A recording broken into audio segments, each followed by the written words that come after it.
On Hulu, I watched the James Bond movie GoldenEye from 1995. This is the big one, guys. This is the one you've been waiting to hear about. GoldenEye is the second best movie in the James Bond franchise from 1995, starring Pierce Brosnan, directed by Martin Campbell. A lot of new stuff here. We are 6 years removed from the last time we saw James Bond, 1989. The movie starts off, we're in, I guess, 1980s Soviet Union. There's this awesome sweeping shot of this dam. This guy runs across it. You're not really quite sure who he is, I guess. He stands at the edge, jumps off, does this awesome bungee jump, grapple hooks his way down, gets inside to the base, and takes out a guard in the toilet, and then meets up with this other agent, 006. It's James Bond. Of course, was our dude who did the bungee jump sequence, and Trevelyan, 006, Sean Bean. They're teaming up to take out this plant. They're setting some explosive for 6 minutes, and then the guards get onto him. There's this Colonel Oromov. He gets 006 Trevelyan. He gets him captured, and he's going to execute him. And he's like, "Finish the job, James." Boom, gets shot. James Bond sets the timer down a couple of minutes. Well, I guess minus 3 minutes, so it's like 3 minutes or so, but hides behind some explosives, gets on conveyor belt, takes off, shoots a bunch of dudes. There's a plane that's leaving. James Bond tries to catch up with, motorcycle gets in his way. He ends up getting on the motorcycle, and then with the plane going off this cliff, goes off the cliff with the motorcycle, flies into the door of the plane. This is done with blue screen. It's passable. You know, I think it looked a little more authentic back in the day when you couldn't decipher it on VHS. This is one of the first VHS tapes I watched on my then new VHS player at the time in 1996. But it looked fine then. Bond gets to the controls, pulls out of the dive, sweeps back around, the plant's blowing up, and then boom, doon doon doon doon doon doon doon doon doon doon, GoldenEye. This song is sung by Tina Turner. It's written by Bono and The Edge from U2. I guess I could look around and see if they've done a version, but I'm lazy. This has much better sequence. Maurice Bender had done like all the Bond films title sequence until this point, and nowadays it rotates between various firms, and this one sets a new standard. The effects are more believable. There's not just a whole lot of dissolves, crossfades, simple edits. You have quite a bit of CGI helping out here, and it keeps in with this Soviet Union theme. It works out really well. So then we're back on the scene. Bond, this is years later. I think it said 6 years later, so we're assuming that was like 1989 or so, the first sequence. And so we're in 95. Bond is in the classic DB5, and he has this gal who's like keeping an eye on him. M sent the psychiatrist to evaluate him, and he's racing around the countryside in wherever the hell, I think it was Austria. I don't remember. It might have been Italy, but who knows. So he comes across this red Ferrari. They have a bit of a duel, a bit of a race. It works out okay. I think there is a bit of something to complain about, and that is the music, particularly in this scene. It has a kind of like mid-90s club thing. Doop, doop, boop, doop, boop, doop, boop, doop. Yeah. It ages when you notice that kind of stuff, guys. I think that is probably your best complaint about GoldenEye. Some of the music's great. The Soviet score that has this kind of industrial, clinky kind of thing. It's a nice theme there. The Bond, the theme song works, but then you have these kind of like club sounds. Those don't work so well. How bad is my hair looking, guys? Let me know in the comments below. So, after this, he hooks up with the psychiatrist, heads over to this casino where he sees that Ferrari. Goes in, and the gal who's behind the wheel, this is Famke Janssen. She plays Xenia on top. They're playing, what, Baccarat, is it? Or is it Banco, or what? I don't know how this game works. They're playing it, and Bond introduced himself. I mean, Pierce Brosnan's like the second best Bond when it really comes down to it. Yeah, he had some movies that had some sketchy things going to him, but this guy looks good in action. It's believable that girls would be after him. He looks like he can pull off a suit. I mean, this guy's got it going on. He's got a tall, thin build to him in this. And so on the top says that, oh, who are you? I'm Commander Bond. Well, this guy I'm with, he's an admiral. She goes off to this boat. Bond takes a look at it, says that it belongs to this Janus Corporation, who they believe is bad. She strangles or chokes out, I don't know how you want to call this, squeezes to death the admiral. The next thing you know, her and another guy are stealing this helicopter. And you hear some of that cool music, that like this part where she puts on the helicopter pilot's helmet, pulls down the shade, whooshing, kind of stuff. Like that stuff in the music works out pretty well. I love the way this movie's shot. It is so energetic. The editing's fast-paced. Hardly is really aged in many good ways. Yeah, there are some parts where I'm thinking it would have looked worse today because they wouldn't have flown an actual helicopter around. So Bond figures out they're stealing this stealth helicopter, but he's too late, they get away. Next thing you know, we're in Russia, Severnaya. There's a computer technician. She works on the guidance system. This is Natalia, the best Bond girl ever. Great performance by, just forgot her name, but she's from Poland. There's a lot of non-Russian people playing Russians in this movie. Boris, played by Nightcrawler from X2. He's the lead programmer. He likes to trick her with stuff. Oh, hey, there's a password. They're right in front of you. They open large doors, knockers. Okay, another password. You sit on it, but you can't take it with you. Why is this guy telling her these clues? Is he open to hook up with her? Well, he leaves the scene, and just then, the helicopter comes down. I guess it was Ormov. Now, I think he's General Ormov, and Onatop. They come down. They want to test out the GoldenEye satellite. Run through the security check off. Everything works out. They arm it to hit the station. Kill everybody in there. Natalia is off getting coffee, and then she hides shrewdly. She tries to get into the vent up high, can't make it, crawls down below, but makes it look like she got up high. Tricks Xenia on top, who really gets off on killing people. She'll gun somebody down. It's like, okay, chill, lady. So that's her character, right? Well, the satellite shoots the area. EMP takes out a lot of stuff. There were some jets from Russia that were scrambled.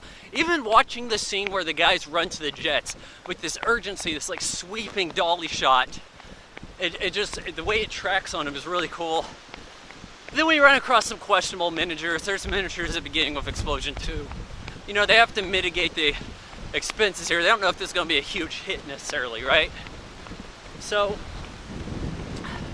Bond is off with the MI6 office. Now we have an actual office for them.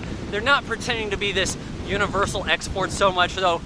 You do see Bond use the name later in situations, but it's strictly a cover. There's no building for them. I mean, this is MI6 office. And new Moneypenny.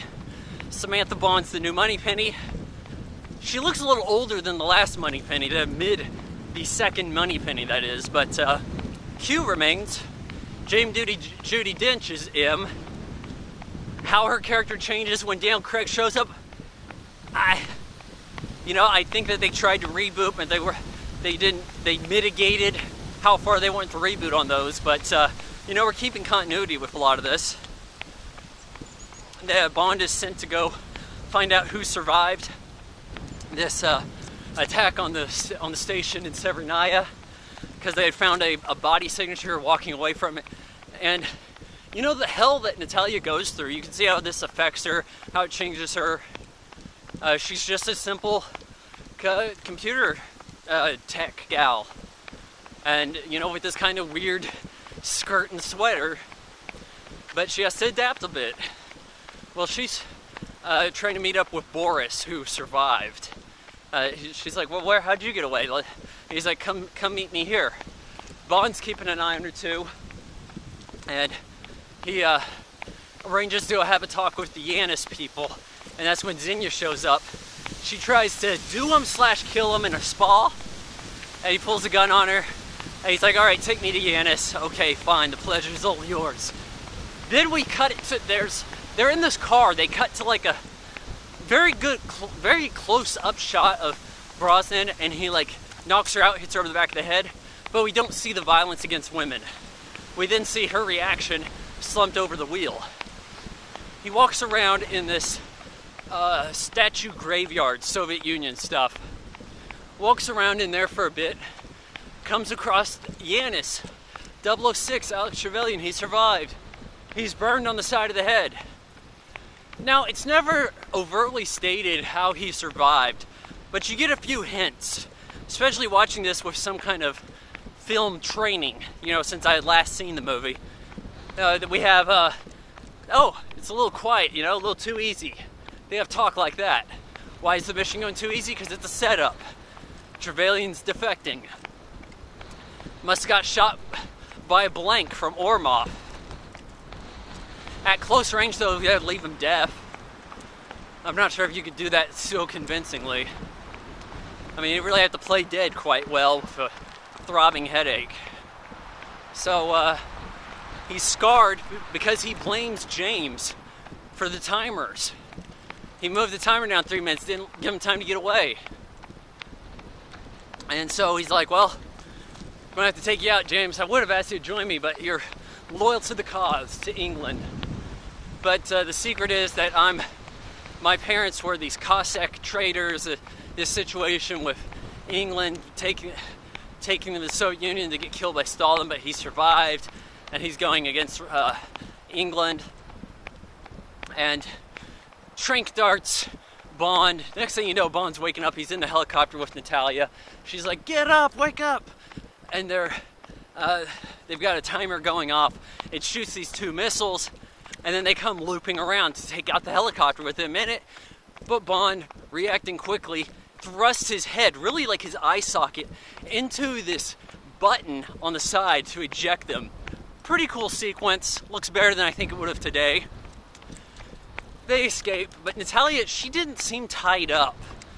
She didn't have her hands bind or anything to stop her. Like, she easily could have pushed some buttons here. Hey, can you reach that? Okay, there you go. Pull a cable, we eject. And then she starts fighting Bond. Then all of a sudden, the defense minister's people show up. And this is Defense Minister Mishkin, Dmitry Mishkin, I believe, Chechki Karo. He was also, the same year, I got an itch right there, the villain in Bad Boys, one of my favorite action movies. It's a big year for Chechki. And he's like, so tell me about this. We're going to have you executed. She's like, no, I'll spill the beans. See, I'm good at interrogation. So you're saying this Ormov is behind this stuff? This, Ormov came in, executed everybody at the base. Okay. Well, Ormov walks in and he's like, hey, this is James Bond. He's a spy. We got to do something about it. You know, take him out right now. I think it's you who are out of line. Oh, yeah, boom. Shoots the minister. Then he's like, James Bond, fleeing the scene, shot while escaping. Throws him the empty gun. Bond packs it away. Guards! Then Bond attacks him. And we have this awesome fight sequence in this archive. Badass stuff. Bond is fleeing with Natalia. She kind of falls through this floor while everybody's shooting at her, and she gets whisked off in this car. But Bond gets a tank. When they get a car, you get a tank.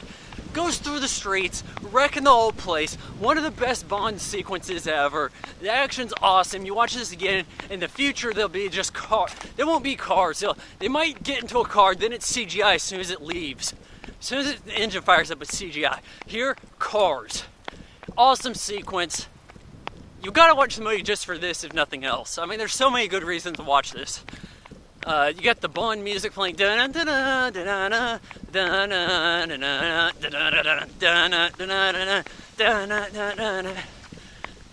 he's wrecking the place up, flying through the street. There's a statue gets on top of his tank. He hits this like walkway that then knocks the statue down, takes out the cars behind him, continues the chase. They get to a train station, and they're boarding this train. Well, hold on. I think Bond had to go talk to somebody about where they could be. Let's see, do I get sequences right here? Yeah, he has to talk to this guy, Valentin Sarkovsky, played by Robbie Coltrane. You know him as the dude with the long beard in the Harry Potter movies. Here he's clean shaven. I have to bring that up later. So, talks to him, and he's like, okay, this guy Yanis is a competitor of mine. My girlfriend, this whore, on the stage, Minnie Driver singing Stand By Your Man, but in a Russian accent terribly. Kind of funny sequence at this nightclub. But, you know, why should I trust you with anything? He's like, hey, I got some information for you. And he's like, okay, fine, you gotta go to this this train graveyard type place, and you'll find him. So he heads over there. I think he heads over there in his tank or whatever the circumstance is. No, he probably met up with this guy earlier in the movie when he jumped on the scene in Russia. That's it, because he has to meet up with the new CIA guy. Because I forgot to bring it up, but in The Living Daylights, there's a new Felix, and he's like completely forgettable. But now, with Felix understandingly out of duty because he got taken out, legs cut off by a shark in License to Kill, now we have a different guy, this guy Wade, Joe Don Baker, and he's a bit of a comic. He's there for some comedic relief, but it's appropriate enough. It's just weird that they would cast him, being that he was there 2 Bond movies ago. So, yeah, that's a little weird. If you've watched a lot of Bond movies, you're like, why is his guy back? Anyhows, that's when he gets this information about the trains, whatever the hell. Heads to the train yard, in the tank. Train's taken off. He uses the tank to shoot at the train and park it on the tracks to derail it. Zinnia seems pretty excited about this. And it seemed like Bond got away from the train, away from the tank a little quick. Like, he jumped out, then all of a sudden he's in the bushes, and the train goes by him, like, way before it gets to the tank. Like, how far did he run instantly? It was a little weird. Train's derailed. Bond gets in, takes out some guys, Trevelyan's there, Oromov, Zinnia. He has time to shoot Oromov, but the place is getting locked up. It's going to explode in 3 minutes. There's a helicopter on the top of the train. Fortunately enough, if the train got tipped over, this would be end of movie. But the helicopter takes off. Alec and Zinnia get away. I think this is where they talk about the chair password you sit on, you can't take it with you chair. Hell, that was like my first guess when I first saw this. I'm like, what the hell? It takes her a while to figure shit out. And they're trying to track where Boris is. And it says, not Cuba, not quite Cuba. Okay, but he's in the area. All right, we gotta go. Boom, place is blowing up. Explosives, right? And then Bond and Zinnia head to go track them down because she might be able to stop this. She's like the expert he needs. So they head over to Cuba, get into this BMW Z3. This is pre-production.